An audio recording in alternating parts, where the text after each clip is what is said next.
Good afternoon, everyone. And for those of you joining from different time zones, good morning or good evening. My name is Andrew Lynch and I'm the Dean of the Faculty of Law and Justice at the University of New South Wales. And it's my pleasure to be welcoming you to this special keynote address.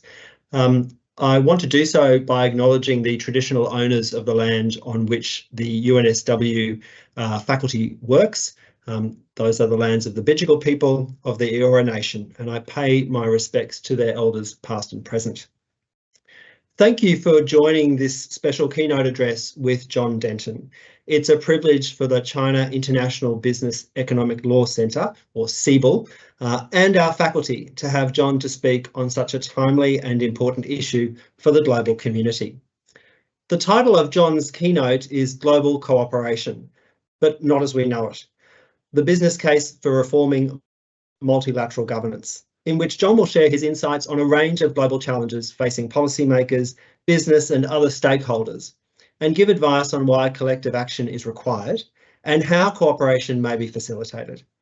Given his extensive and in many ways unique experience in engaging with different stakeholders globally, we can think of no one better positioned than John to speak on these issues.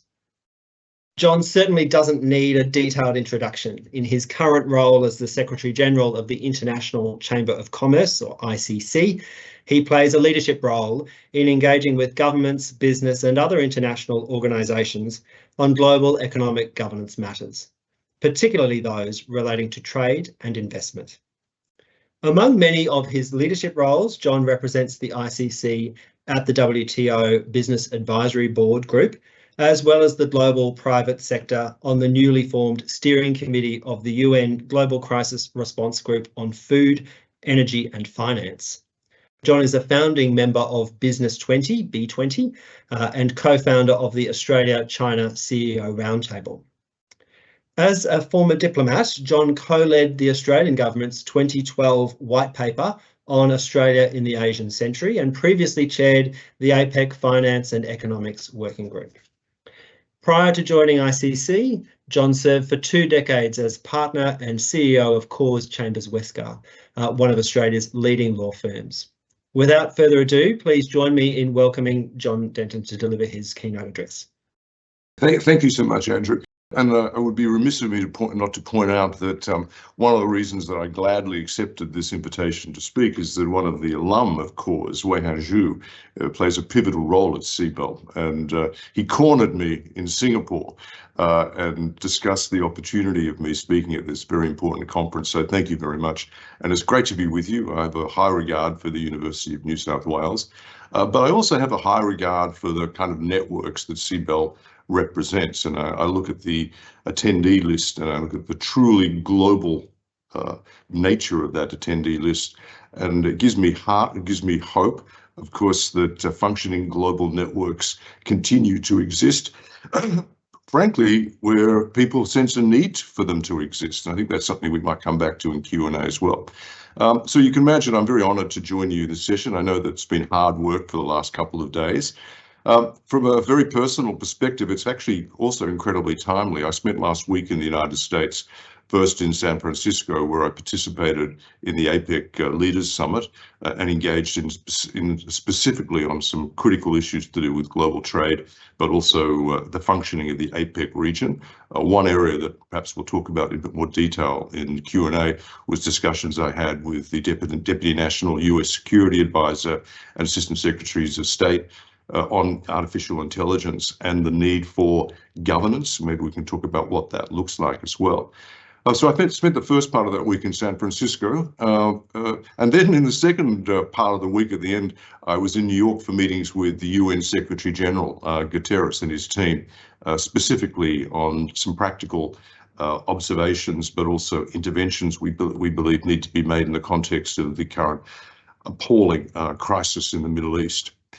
Anyway, so you can imagine, therefore, that the issues that I'll rehearse today are very much front and center of the agenda in my conversations last week. By the way, at the end of this week, I'll be flying to Beijing, where I'll be participating in the historic and I suppose in this juncture, very important discussion on critical supply chains, which will be overseen by the Chinese Premier. They particularly asked for our attendance because of their desire to see this issue fully fleshed out. And after that, I'll be actually at COP28 in Dubai, where we'll be leading the largest ever business delegation. And in my remarks, I will refer a little bit to some of the issues we see there. So as I say, the discussion or the focus of my comments today are really very much at the heart of what I've been talking about for the last little while, and I will be talking about for the next little while as well. And really that there needs to be an urgent renewal of multilateral institutions to cope with the issues that we're seeing at the moment. And frankly, that the private sector, my friends, has an important and potentially unexpected role to play in enabling an effective global response to cross-border challenges.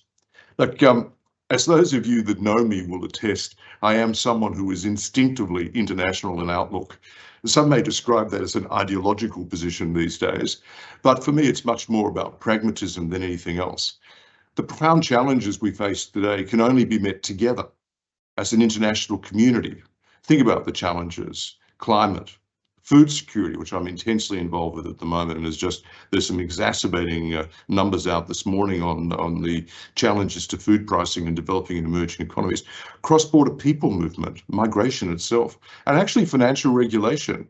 These are all cross-border issues, and they require cooperation. Cooperation, from our perspective, is not an act of charity. It's actually naked economic self-interest. In short, so from our perspective, modern politics must be multilateral politics, and by extension, there simply is no economically rational or viable alternative to an interconnected global economy underpinned by a rules-based trading system.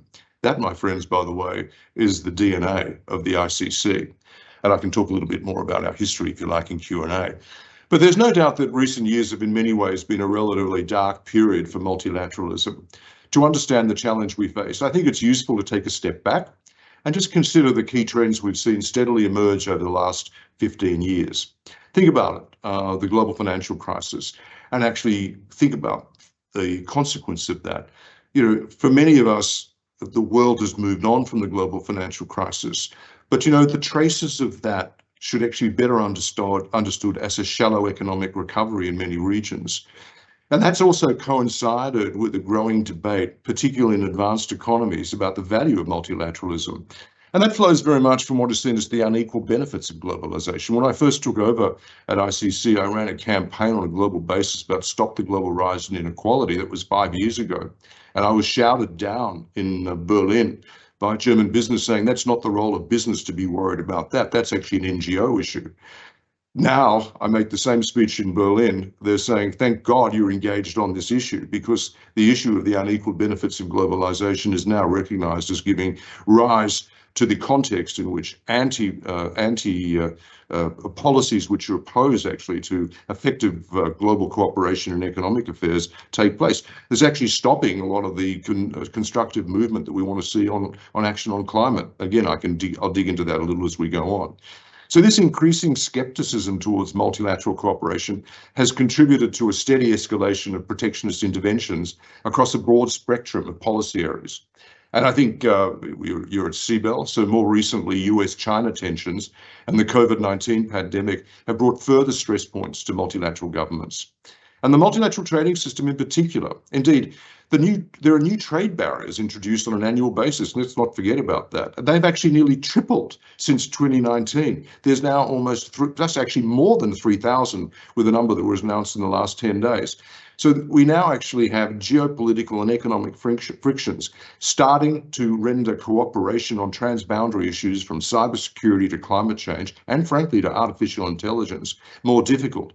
Mistrust between the global north and the global south, or between the advanced economies and developing economies, is also an interesting and increasingly common impediment to the effective functioning of established multilateral institutions. Just to give you a little flavour here, the ICC, since I took over, we've expanded our reach and we're now in 170 countries. We represent more than 50 million businesses. But of that 170 countries, just on 70% are in what is known as the global south. And that's a very important piece to understand about the platform of the ICC. We are the most inclusive business voice in the world. And when you think about the growing tensions between advanced economies and global South economies, the fact that we're able to coalesce and corral those views within our platform, which is functioning, become incredibly important. But of course, we experience, as everyone else experiences, disruptions, potential disruptions to that. What holds us together, by the way, is our purpose, which is enabling business worldwide to secure peace, prosperity, and opportunity for all.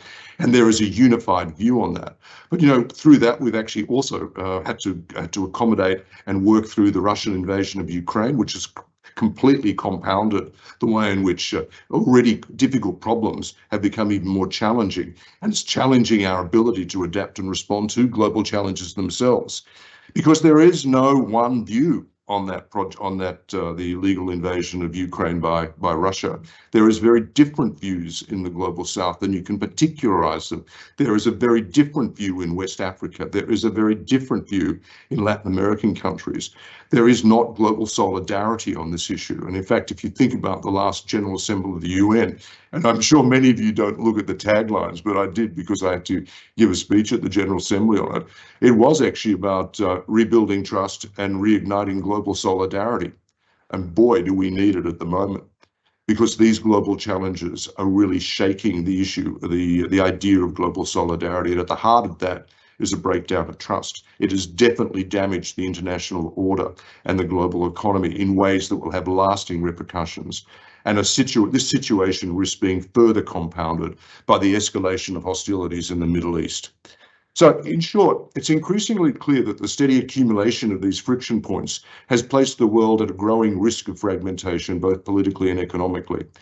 But given some of the prevailing political narratives, I actually do recall it was a statement of one of the former Australian Prime Ministers that we should not allow supranational organisations. We should not subject ourselves to multilateralism. Became a slight political narrative in Australia for a minute. That was quickly rejected when people realised that it was one of Australia's national interests is to preserve and enhance multilateralism, simply because of the nature of the economy that we represent and where we are.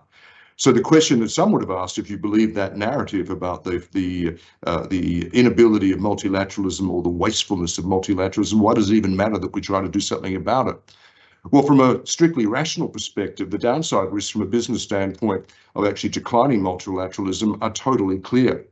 The IMF, the International Monetary Fund, has estimated the cost to global output from geoeconomic fragmentation could be up to 7% of world GDP.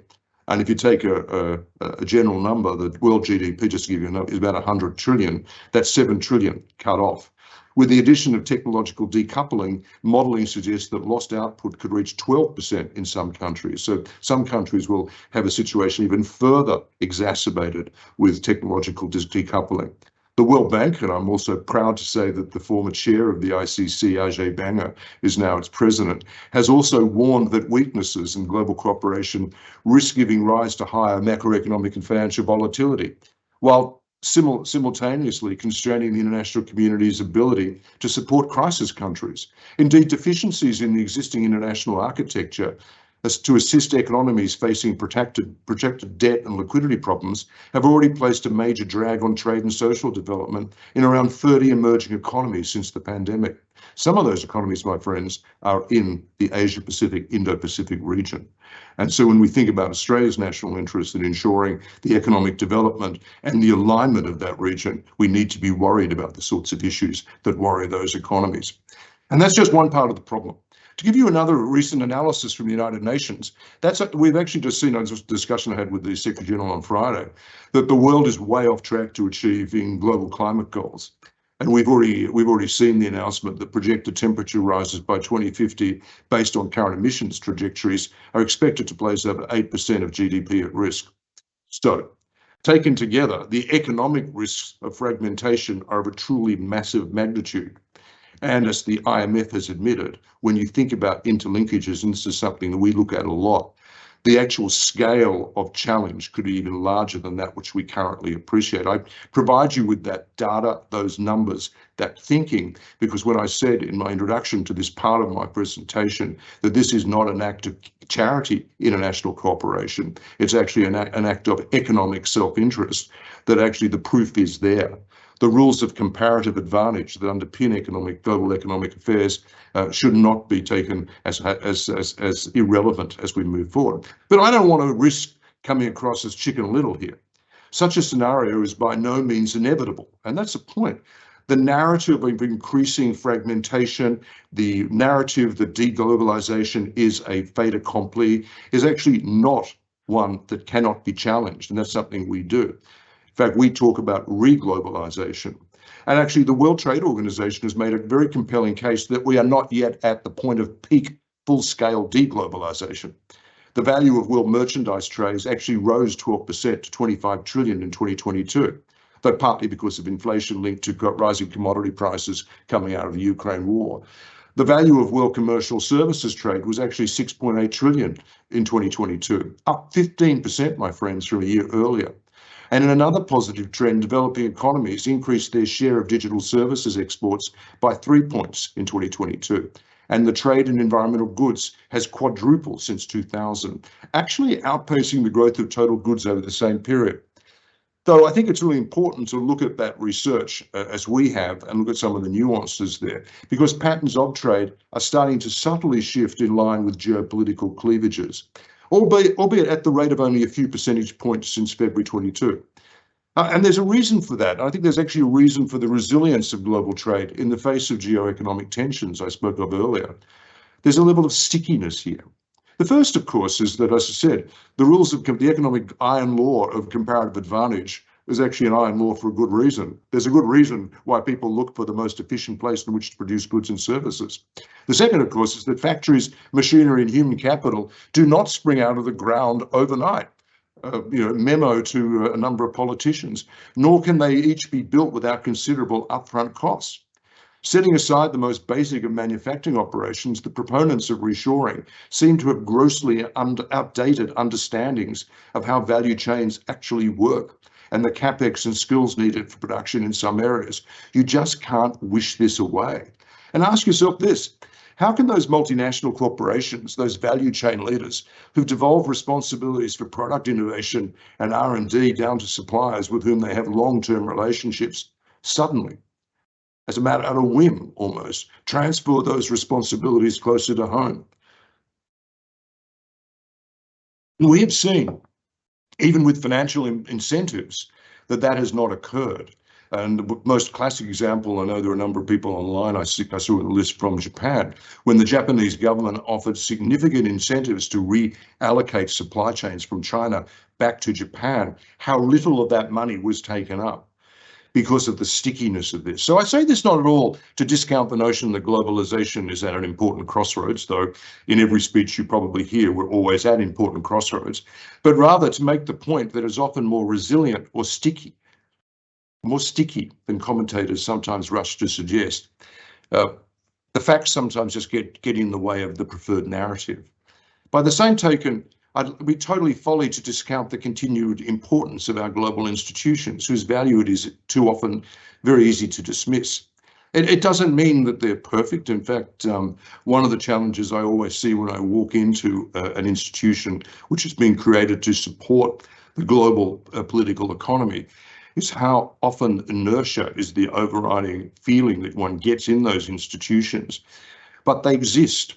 And one of the challenges, of course, is how do we ensure that they continue to play? How do they reinvent themselves? How do they ensure that they're relevant in the context which I've just described above, which is a very different context to the one in which they were created?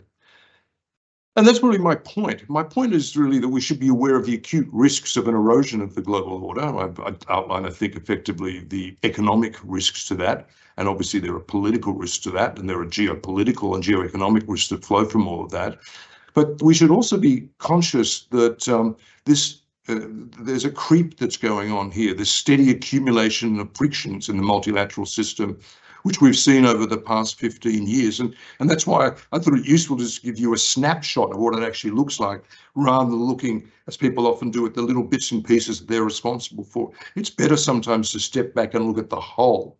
This accumulation of frictions is something we should be aware of, and that we should respond accordingly.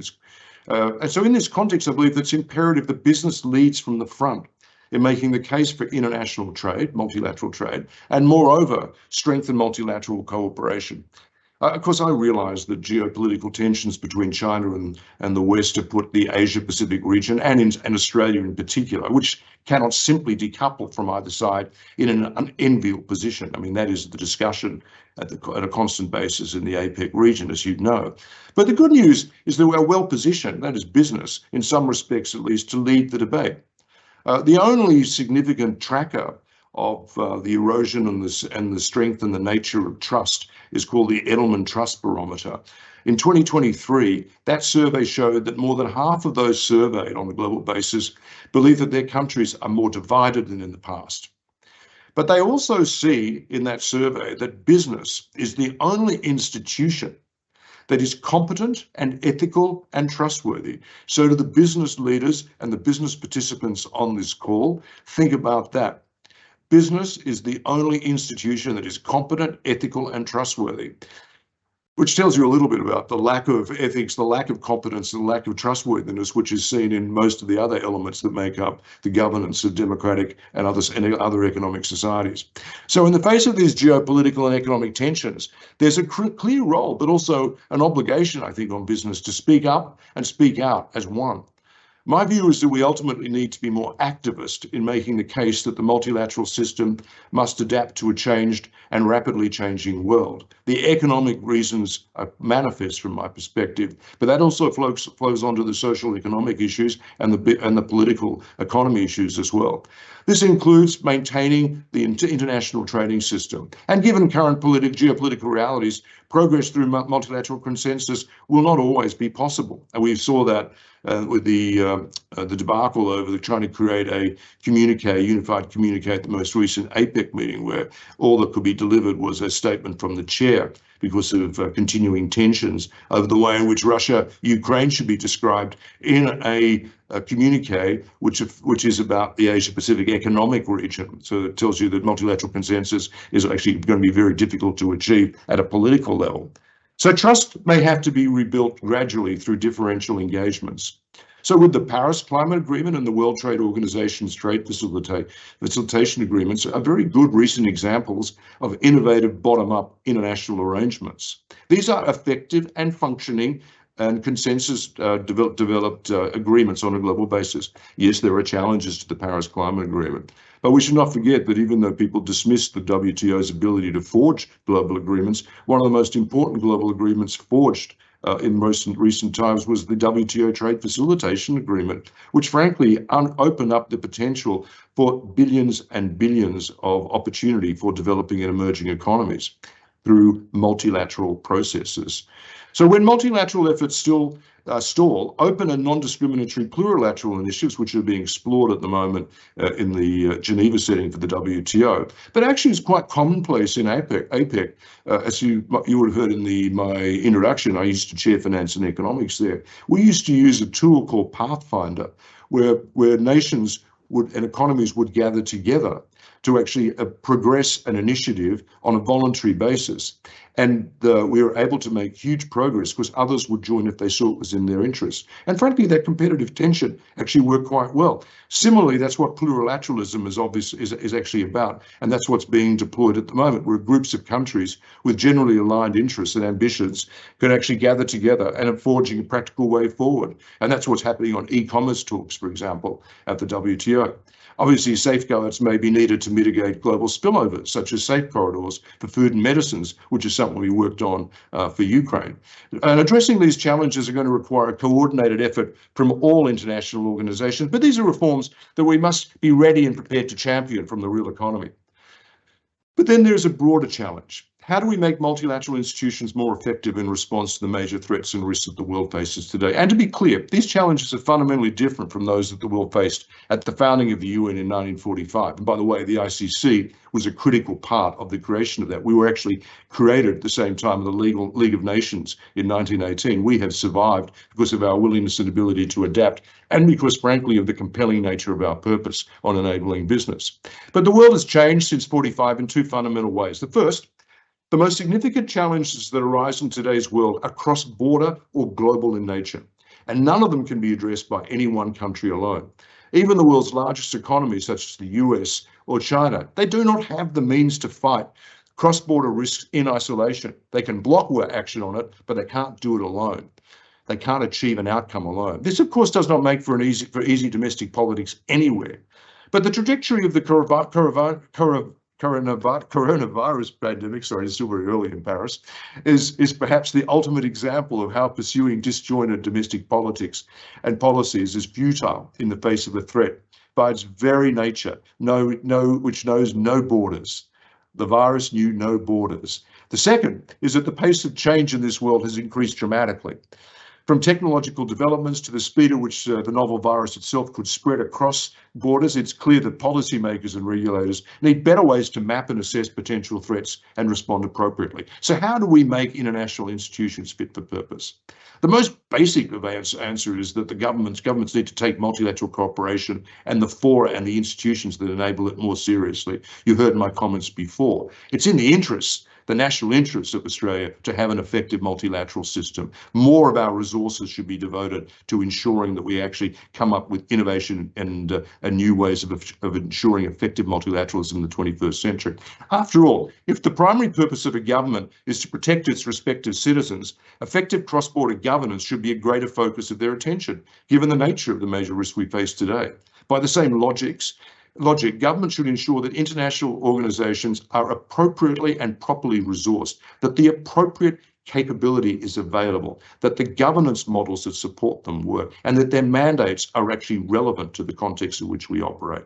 Leadership does matter. I have witnessed it personally. The WTO was adrift.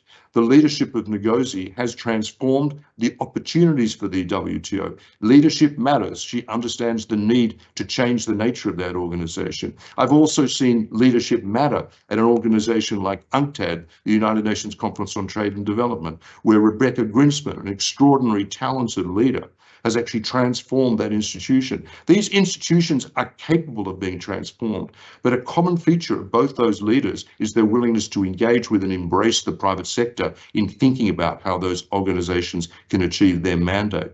And just as importantly, we need to ensure that we don't downgrade in downgrading the relevance of multilateralism, we downgrade the capability that we ourselves as nations send to work in those institutions. Yes, there are challenges, but well-led institutions should be attracting some of the best and the brightest. And that's one of the key challenges for leadership at NIOs. We just don't want time servers. We do not want inertia to be the common denominator of international organization, international governance globally. So stimulating that, making certain the best and the brightest are available and important, but good leadership, improving governance, and actually making certain that the missions are relevant for the 21st century. I appreciate that in the prevailing political climate, it's easier said than done, but I've used some examples where it actually has been done. It is possible to do. One of the challenges here is understanding the nature of what needs to be done and then actually having the appropriate plan with the leadership available to do it. So a step change is certainly needed in how governments make the case to voters on the merits of international cooperation. And coming back to my earlier point on advocacy, I believe this is an agenda that the business community should do more about. But that's only one aspect of the solution. As we've seen now with the now decade-long discussions on reform of the World Trade Organization, it's hardly a straightforward process to reform existing international associations. Leadership does matter. The risk of inertia cannot be understated. Moreover, as I touched on earlier, we have to ask if institutions are properly equipped to deal with the new and emerging challenges, employing classic intergovernmental decision-making structures, or by extension, whether there's scope for innovation in the system itself.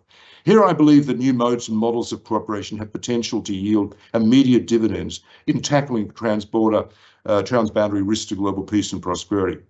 I believe we should start with a new wave of thinking on the role of the private sector in enhancing global governance.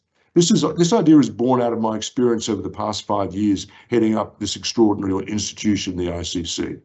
One of the most striking things I have found in the context of challenges such as climate change, infectious diseases, cybercrime, is the difference in the instinctive response between the public and the private spheres. In general terms, while the approach of business is to seek cross-border solutions, the reflex of governments tends to be to retreat behind national borders and place short-term domestic interests first. Business also has the real-time insights that governments lack in the context of fast-moving or novel situations, and the technical experience and expertise in areas such as new technologies that international institutions and governments need to have to make informed and workable public policy choices. They're actually able to make decisions without all the information before them in real time. I want to give you 3 examples of why this latter point is so vital. First, while the world's attention is quite rightly focused on the real-world conflict in Ukraine and the tragedy in the Middle East, we should not lose sight of the fact that states seeking to intimidate and punish their adversaries are much more likely to use non-military methods, most notably cyber attacks. This so-called grey zone aggression, which falls below the threshold of formal conflict, takes place every day, and increasingly companies are the primary targets.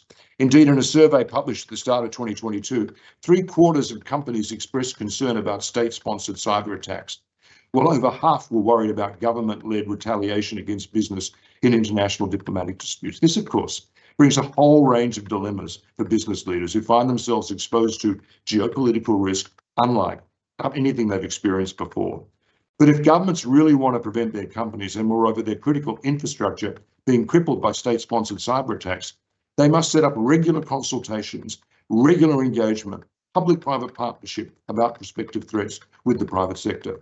Establishing such dialogue with executives would enable security officials to alert critical industries to potential threats to which they may be imminently exposed. It would also open a channel for executives to contribute intelligence as regards risks and vulnerabilities to governments. Such links are also essential preparation in the event that an attack does occur, in enabling businesses, diplomats and security agencies to be agile, to be able to put up a united front in the face of hostile action. At the global level, we've actually just recently published a paper which shows that existing institutional arrangements and conventions are often underutilized in defending and prosecuting malicious actors. Again, the experience and expertise of business from, if you like, the front lines of cyberspace has an important role to play in informing how the existing international architecture can be more effectively deployed and leveraged.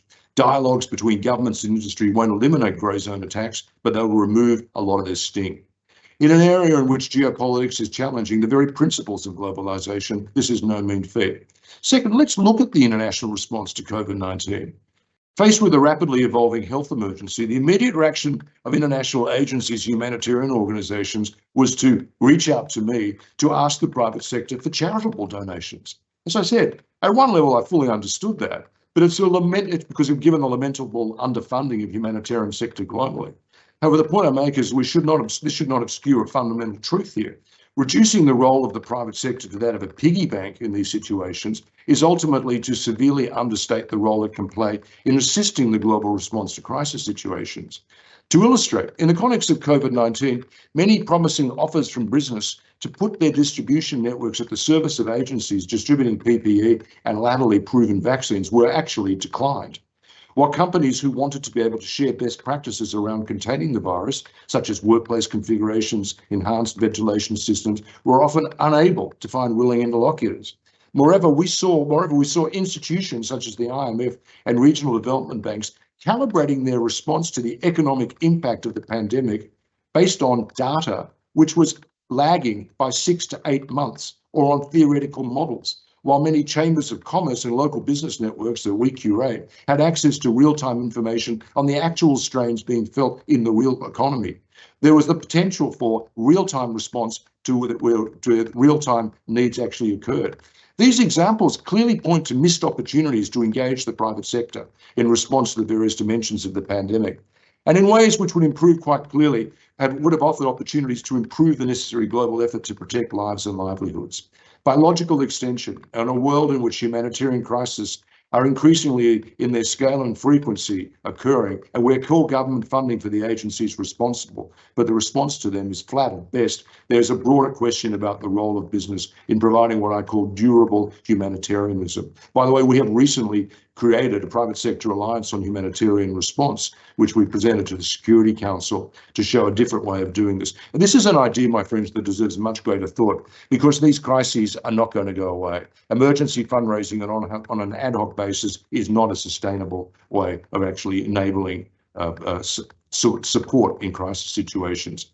Third, and I'm sure you'll all be familiar with the UN's flagship Black Sea Grain Initiative to restore shipments of agricultural products impacted by the war in Ukraine. But what you may not be aware of is the fact that that idea of the Black Sea Agreement was ideated in my office in Paris.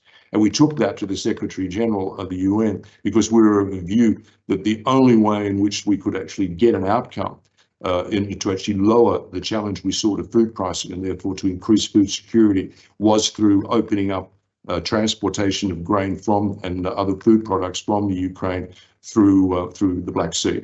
Rail networks did not work, road networks would not be able to do it. The configuration was too slow.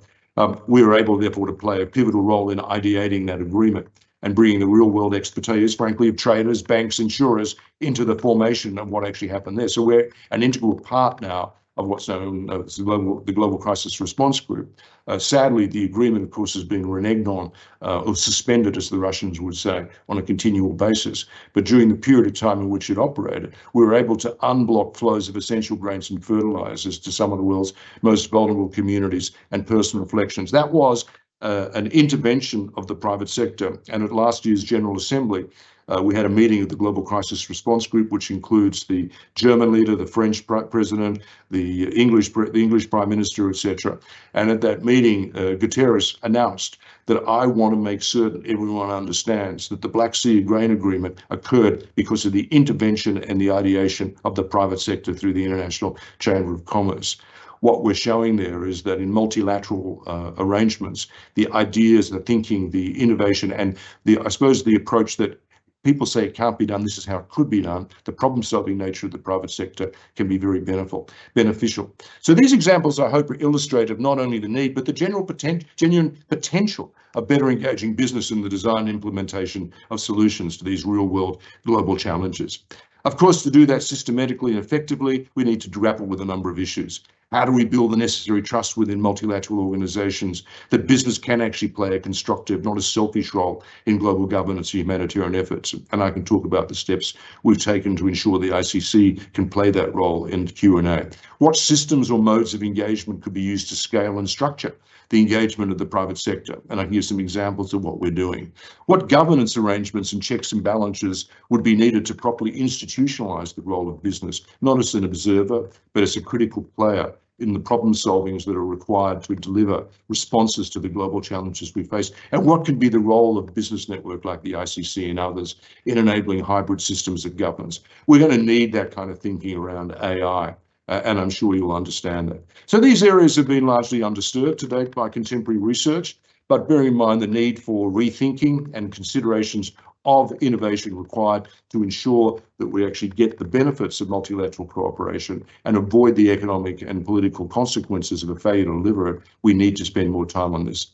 And I believe they need much more open-minded exploration. So to sum up, from my perspective, it's clear that we stand at a crossroads. There are a lot of crossroads before us, but the crossroads for trade, globalization, and global governance. We should not accept the defeatist narrative that this is inevitable, because I actually have pointed in my previous comments to elements as to why there is evidence that this is not inevitable, that a process of reglobalization, which effectively considered and described, but importantly acted to support, can actually help defeat the notion that the world must simply give up and allow fragmentation to occur.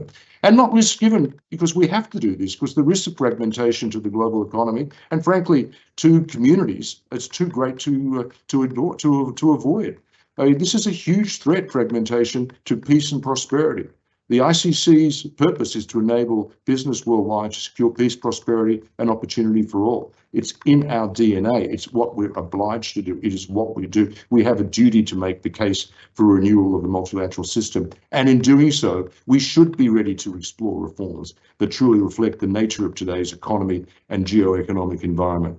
And by extension, we need to think differently about the potential role business can play in strengthening. And we need to ensure that business stands up and business is ready and business is prepared to play that role, that it actually is seen as not just a nice to have, but an essential partner to the development of multilateralism in the 21st century. Thank you for the opportunity, and I'm sure the great minds at UNSW and at CIBEL will be able and willing to play a key role in this regard.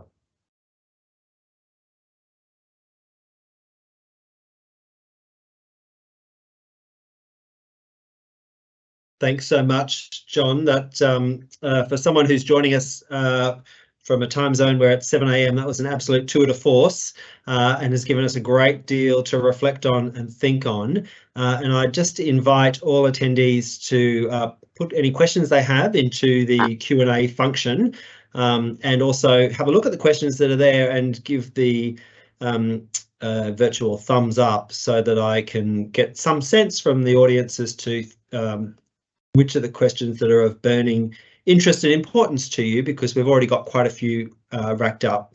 And so while you're having a think about that, I'll do my best really to do a bit of a summation ahead of my own question.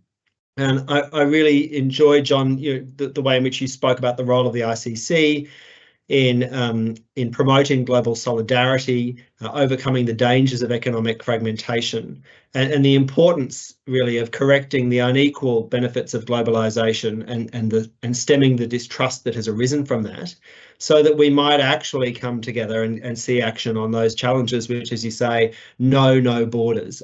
You referred to the COVID pandemic, but also artificial intelligence, climate change. Those are global problems requiring global cooperation for solutions. And I did like your turn almost around the 20-minute mark, which made it very clear that you weren't a fatalist, but an optimist, and then proceeded to give us lots of ideas as to how we could generate the necessary mechanisms for that kind of cooperation. You spoke firstly of global institutions and rightly identified that they're important while not perfect, and that the great debilitating effect of inertia, perhaps, in some long-established institutions. So how do they reinvent? How do they obtain relevance for the kind of challenges that we have today? And then you really spoke very passionately, and unsurprisingly passionately, about the role for the private sector and what it can contribute. And how that's not just a responsibility for the private sector, but is actually, can be justified through self-interest. In other words, overcoming global fragmentation is good for business. And there's also particular strengths that the private sector has over other organisations, including agility, the ability to think very fast and to move fast. And this is leading to my first question before I come to some of the others, exercising chair's prerogative. You talked about the missed opportunities, really, to engage with the private sector during the pandemic on some of the solutions that could have assisted stem the spread of COVID, and also to assist in the treatment of individuals. I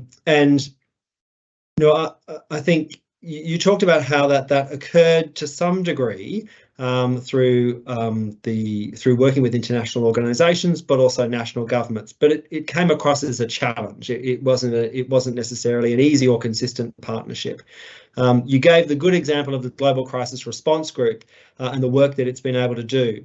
But I suppose my question is this: is the nature of geopolitics always going to mean that the effective engagement of the private sector is going to be vulnerable, and so it will be fitful rather than a constant presence? I mean, how do we secure the kind of partnership that you've been talking about between the world of business and international organisations, or when we do secure that through something like the Global Crisis Response Group, is that always at risk of being derailed by forces beyond the private sector's control? A great question, Andrew. I'll answer it hopefully in a way that gives a little bit of colour and light about COVAX, the crisis and the development of COVAX, but also how that led on to the integration of the ICC, for example, in the Global Crisis Response Group, which I should say is the first time ever the private sector has been institutionally integrated into response by the multilateral agencies curated through the United Nations. I'll give you an example of the response to COVID. One of the powerful messages that came out of the COVID crisis a little way through was the creation of the group called COVAX, which you might recall, which was pulled together because there was this recognition of the challenges for access to the vaccine, particularly the dominance of advanced economies in access, the use of the vaccine in terms of power diplomacy, etc. So this was created. What actually happened was that they suddenly realized that its effectiveness was inhibited because of the way in which they'd structured it. They had designed COVAX without the engagement of the private sector. So the actual model they created, their assumption was that by working with the Gates Foundation and with pharma, that they'd actually brought that together. What they hadn't realised that the Gates Foundation is not the private sector. It's not, and they would never say they were, but there's part of the thinking that because they come out of kind of Microsoft thinking, etc. And of course, pharma is pharma. Pharma has its own interests. It's not the private sector. It's not the real economy. And so that's when Tedros reached out to me to ask me, could we get involved and help? Because I was involved in helping the WHO, which, by the way, has an extraordinary DNO opposed to any engagement with the private sector. They see the pursuit of profit as almost an irredeemable fault of the private sector, and that goes partly to the nature of the people who join international organizations. Often they come out of equivalents as the LSE, who actually still are trained that business is actually only interested in naked self-interest. What they fail to understand is that the interests of the private sector can be aligned and are often aligned with the interests of of achieving global good. Sorry, I'm slightly long-winded, but there's a couple of elements there I'll come back to in a second. And so Tedros was brave enough to reach out to me. We actually agreed to help distribute the information about how to deal with it. In fact, I rang him to say, listen, your message is not getting out. I've got this platform. Let's use this platform. Then he knew us well enough, and he said, we've got this COVAX thing. It's missing a bit. And the bit that was missing was discussion around the supply chain. Because from farmers' point of view, the supply chains were kind of working from an economic point of view. But from the real economy's point of view, there was so much more that could be done. And so the actual problem with a lot of what was going on was the private sector, which is potentially an end user and end facilitator, wasn't integrated into the formation of the policy or of the mechanism that was being created, effectively being told what to do rather than actually involved in the creation so you can execute more effectively. And this is something we're very focused on. We look at this through trade facilitation, where we've created a model where the private sector is pivotal. On the Global Crisis Response Group, it was really because we built the trust. And also, I give you a very clear narrative about the ICC. And the reason I emphasize the spread, but also the 70% in the Global South, is that I am the representative of the most inclusive business voice. We are actually a not-for-profit, a for-purpose, an institution. We are not a trade association which has the narrow interest of one sector of the community. We don't represent big business, small business, we represent the real economy. And I'm describing us in this way because this narrative is important, because it gives us legitimacy. Because one of the challenges about involving the private sector is who? What? Is it Microsoft? Is it the big tech? What we're saying that it's one of the jobs of the private sector to create an institution such as the ICC, which is capable of sitting at the table, not as an observer, by being legitimate, being well-governed, being not-for-profit, being truly inclusive. And that's the power of it. And I think that's one of the challenges. Of course, one of the blocks we come up against is that the institutional DNA of a lot of the international organization is against engagement with the private sector, other than as a place you go to ask for money to fund something. I know this. I mean, I founded UNHCR in Australia, and UNHCR is a wonderful organisation. But one of the great challenges they had is even as their funding gap grew and they needed to actually engage with the private sector, they didn't quite know how. The DNA is not really built. So the private sector needs to reimagine, but also re-institutionalize through an organization like the ICC. But also there needs to be a change of thinking. And this is something we're working on. We're creating Private Sector Advisory Council. I'm actually, one of the things I'm working with Guterres is doing that, so that he has a different range of thinking available to him about the private sector. I've done the same thing with Ngozi at the WTO. So there's work that needs to be done to make the possibility of the engagement of the private sector institutional rather than ad hoc. Thanks, John. And I think that leads to just, if I look through the questions, there is one in here which I think is a very closely aligned to what you've just been talking about, which asks about an inherent risk of conflicts of interest if business is afforded a greater role in multilateral decision making. And you've made clear how the ICC is not a for-profit, is a not-for-profit organisation. That must be one way. But is there anything else you'd like to talk about in relation to that fear, perhaps, from international organisations that there's just that the private sector will come at the problem in a way that will make conflict inevitable, or it's just a perception? Well, I mean, you're a lawyer, and everyone's obviously it's taking place in the University of New South Wales and partly through the law school. I mean, conflicts exist. The issue is whether their conflict cannot be managed. Yeah. What are the rules to ensure governance of conflicts? That applies in banking, that applies in law, that actually applies in government already. There are actually approaches to live. Of course, there'll always be risk. But there's always risk. There's risk now without the engagement of the private sector of bad actors participating. But let's not take that risk and say it's insurmountable. There are governance methodologies that can be used. And the fact is that, really, I have recreated the ICC to ensure we can manage that risk by ensuring that we're an institute. We have our own courts, we have our own governance, we're actually, our platform, we're certainly representative, we actually have elections, all that sort of stuff. So we actually have legitimacy.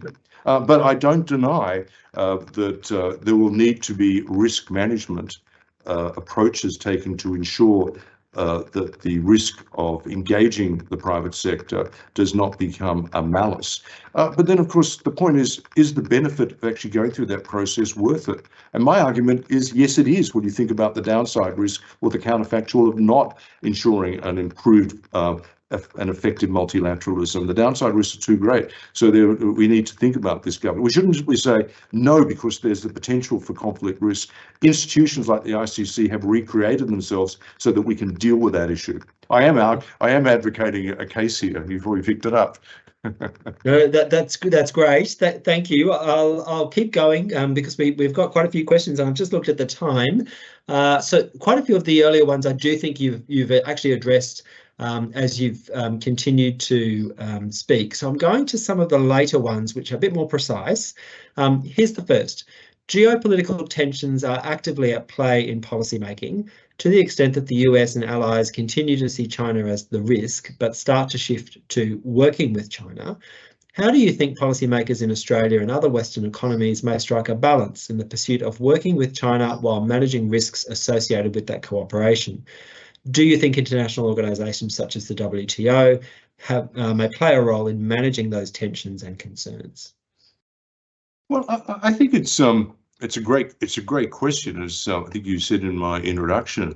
I mean, I was part of the group with Ken Henry that did the white paper on Australia in the Asian century, and of course we saw that paper not as a geopolitical paper, but as actually making a case for microeconomic reform in Australia by embracing the opportunity of engagement with Asia. And therefore building the capacity to do so through domestic reforms to enable winners on a sort of a whole country basis, so trying to create common good there. A critical part of that was actually always ensuring we understood the benefit of a rising China, but importantly of the economic opportunities that existed in the event that we could continue to manage the bilateral relationship effectively. I mean, that should always be in the national interests of Australia.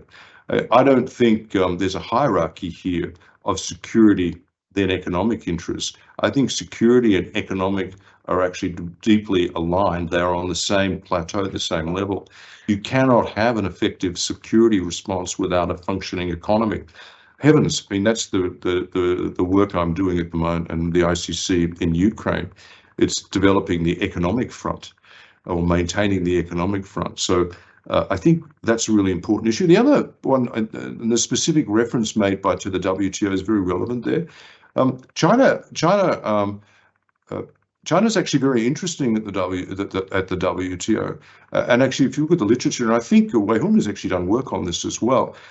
China sees the functioning WTO as in its interests, and so whilst it's impeded in its ability to deliver the kind of reform that's necessary for the US to engage and particularly execute with the return of an accountable appellate process there. It has actually joined up with a group of other nations in the alternate model of dispute resolution and has accepted that as well, which is sort of interesting because China does, and by the way, in Australia, the fact that there was a functioning multilateral trading system and the WTO function enabled Australia to deal quite effectively, I think, with the inhibitions placed in the way of exports to China to a number of Australian products by actually being able to reallocate through the WTO mechanism, which we're part of, supply to elsewhere in the world. So China recognises the importance of that multilateral trading system. I think China also recognises, and this is part of the potentially the interesting elements out of the Biden-Xi meeting, that there needs to be a resurrection of engagement on climate issues, and that is something that's going to be really important. Sorry, I'm probably wandering off a bit from the specifics of the questions, but hopefully I covered enough of the elements there. You've made it very clear. All these issues are fascinatingly interconnected. John, since we're talking about the WTO, I'll go to another question, which is asking about your own organisation, the ICC, and talking about perhaps I think is really asking for to be a little bit more specific as an example of how the private sector can work and to bolster the effectiveness of international organisations by asking whether the ICC has any cooperation plans with international organisations such as the WTO in place or impending. Great question. Yeah, because I think we actually we need to do something. We just can't. I mean, one of the dangers in these kind of processes is and I've discovered this. I've been asked to be involved in what's called the Bridgetown process, which is about redesign global financial architecture. The problem with it is that most of the meetings are about people complaining and describing the problem. Very few people actually go with clear deliverables that they're seeking. From our perspective with the WTO, we actually have a fiscal interest, not so much in the WTO as an institution, but an effective curation of global trade, the global trading system, to ensure that cross-border trade continues to operate in an unimpeded way. And this kind of 3,000 protectionist measures are now seen as something of history. But part of that is changing the nature of the discussion in Geneva, because when you actually think about how these institutions operate, often, for example, at the WTO, it's a relatively technical area. But you'll often find that in the members represented, and there's like 190, we may be in 170 countries, but 194 are in the WTO. A lot of time, the representatives of the WTO are multi-hatted. So they're doing the WTO, they're doing Geneva, they're doing human rights, they're doing all sorts of things. So they don't just have technical expertise. Often they actually don't have particular alignment with their capitals. And so you actually see the ecosystem, which actually curates the way in which a lot of the priorities are determined for the WTO are not necessarily driven at a political level by ministers. It's actually driven by the way in which the institution itself functions, and doesn't function very well. That's why someone like Ngozi as a leader is very important, because she brings a lot of experience, but she's also prepared to use her capital to get things done. What we're saying to her is we want to help. So we've created for the first time ever, a business advisory group for the Director General. And the benefit of that is we can take issues. In fact, we have a meeting with her this afternoon, which are of direct relevance to the private sector in terms of priorities, which often are quite dissonant to what's being talked about as the key priorities of the WTO itself. And that gives her the authority then to actually bring in WTO members and ambassadors to actually engage in discussion. We've got a lot of issues at the moment on e-commerce, because there's a big fault faced by the US on their e-commerce position, but there's a risk of what's called the moratorium on customs and duties being placed on cross-border data transfers being resisted, that its maintenance being resisted by developing and emerging economies, in particular Indonesia, India, and South Africa. To do so and put tariffs effectively on cross-border data flows would basically break the internet in the interest of generating some revenue for these countries. Anyway, it's frankly misguided. So we are actually very focused on issues with her, and how do we then actually change the nature of that. So that business advisory group provides additional political capital for her to use, and you've got to have a leader who's prepared to do something. Similarly, that's why Tedros has reached out, because he wants to change the nature of the way the WHO engages with the private sector, coming out of that experience with COVAX. This idea that the private sector is, to be held always at arm's length because it's profit-based. I mean, we're not all pharma, and we're not tobacco companies, etc. So I understand what's being resisted there, but the cost of that resistance is actually undermining the effectiveness of the WHO to deliver what it needs to deliver. John, thank you so much. We are pretty much at time. So although there are some other fantastic questions, and thank you to all those who posted them, we will have to break it off there. And I thank John Denton very much for his keynote. It was an absolutely absorbing hour, and we appreciate you doing this very early in the morning where you are, and ahead of a big day ahead by the sound of it. I also want to acknowledge it's the final session today of the CIBEL Global Network Conference, and to thank the organisers, the directors of the centre, Deborah Healy and Wei-Han Zhu, and also those in supporting roles, Fion Chua and Hannah Jez, for their contribution. Tomorrow, though, the Young Scholar Workshop for CIBEL continues. So for those of you on the call who are attending that, there's still some more proceedings to occur, but I'm sure everyone will join with me. And the trouble with virtual is that there won't be a resounding sound of applause delivered to John at the other end of the line, but in congratulating and thanking him for a really fantastic keynote. Thanks so much, John. A real pleasure. A big shout out to Wei-Han for contacting me. I always support cause alum. Thanks, John. Thank you.